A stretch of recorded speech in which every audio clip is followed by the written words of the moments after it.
पुण्यातल्या अनेक भागात मुसळधार पावसाने हजेरी लावली आहे। पुण्यातल्या जंगली महाराज रस्त्यावर सध्या अक्षरशः नदीचं स्वरूप आपल्याला आलेलं पाहायला मिळते। शासकीय विश्रामगृहाच्या परिसरातही पाणी साचले। मुसळधार पावसाने अनेक सखल भागामध्ये पाणी साचल्याने पुणेकरांची मोठी तारांबळ उडाली आहे।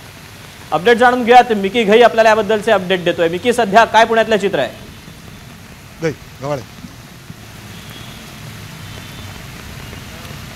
आता मी पुण्यातील IB गेस्ट हाऊस, ज्या गेस्ट हाऊसमध्ये आमदार, माजी आमदार, सरकारी अधिकारी कामानिमित्ताने पुण्यामध्ये येतात, ते याच गेस्ट हाऊसमध्ये राहतात। माझ्या मागे जे आपण हे खोल्या बघतात, ह्या सगळ्या मोठ्या VVIP खोल्या आहेत जिथं आमदार येऊन राहतात। मात्र आत्ता जर आपण इथली परिस्थिती बघितली तर या संपूर्ण भागामध्ये, या गेस्ट हाऊसमध्ये पाणी साचलेलं चित्र आपल्याला पाहायला मिळते। एवढं तेवढं नाही तर गुडघ्यापेक्षा जास्त पाणी इथं आहे।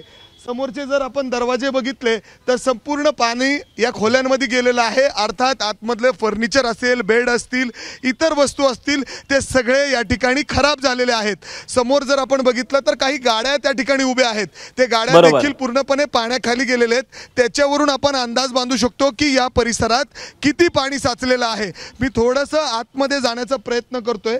माझे म्हणजे अर्थात आपण जर बघितलं तर गुडघ्या एवढं। आता मी रस्त्यावर उभा आहे, कुठल्याही सखल भाग नाही, कुठल्याही नदीजवळचा भाग नाही। हा पुणे शहराच्या मध्यवर्ती, म्हणजे अर्थात शेजारी विधान भवन आहे, त्याच्यानंतर जर आपण बघितलं तर मोठे मोठे बरोबर विनंती करेल थोडंसं पुढं आपण आतमध्ये जाण्याचा प्रयत्न करू। हे IBचं गेस्ट हाऊस आहे, जिथं आमदार आणि अधिकारी कर्मचारी येतात पुण्यामध्ये कामानिमित्ताने, ते इथं राहतात। ही व्यवस्था तिथली आहे। आणि आतमध्ये आल्यानंतर बघा, सगळे जे आतमधले बाथरूम मधले बकेट आहे हे पाण्यामध्ये तरंगताना दिसत आहेत। गुडघ्यापेक्षा जास्त पाणी या ठिकाणी झालेलं आहे। सगळे भांडे, जे इतर वस्तू आहेत बघा, सगळे आहेत। त्यासोबत इथले रिसेप्शन असणारे इथं कोण कोण येतं, कोण कोण राहतं? आमदार, माझे आमदार, शासकीय अधिकारी, पत्रकार वगैरे। बरं, म्हणजे पाऊस झाल्यानंतर एवढं पाणी म्हणजे इथं दरवेळेस अशी परिस्थिती होते? हे सर यावर्षी पहिल्यांदा आलेलं आहे। म्हणजे इथं दरवेळेस अशी परिस्थिती होते? हे सर यावर्षी पहिल्यांदा आलेलं आहे। एवढं पाणी नसतं ते, यावर्षी फर्स्ट टाइम म्हणजे एवढं आम्ही पण बघितलेलं आहे। काही आमदार इथं येतात, आलेत, आता राहतात इथं? हो, आलेले सर। मग ते आता याच पाण्यातून वाट काढून आले?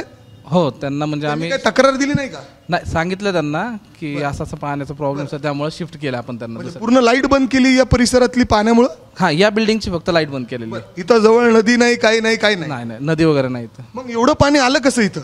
जे बाहेरची जे ड्रेन लाईन आहे सर, ती आता नवीन बनवलेली आहे त्यांनी, पण तिथं ती पाणी जे इथनं बाहेर जो फ्लो जातो तो गेलेला नाहीये, मग उलट आतमध्ये आलेलं आहे पाणी। आपण बघतोय पाऊस मुसळधार झालंय हे मान्य आहे, मात्र पुण्यामध्ये जे पैसे ड्रेनेज लाईनवर किंबहुना इतर जे पावसाळी लाईन असते त्याच्यावर खर्च केले जातात, ते जातात कुठं?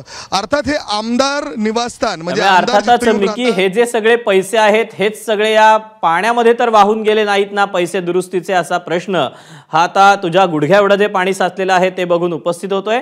मिकी, धन्यवाद दिलेल्या सगळ्या सविस्तर माहितीबद्दल आणि साचलेल्या पाण्यामध्ये वार्तांकन करताना जरा जीवाला सांभाळून। तुर्तास धन्यवाद। ABP माझा, उघडा डोळे बघा नीट।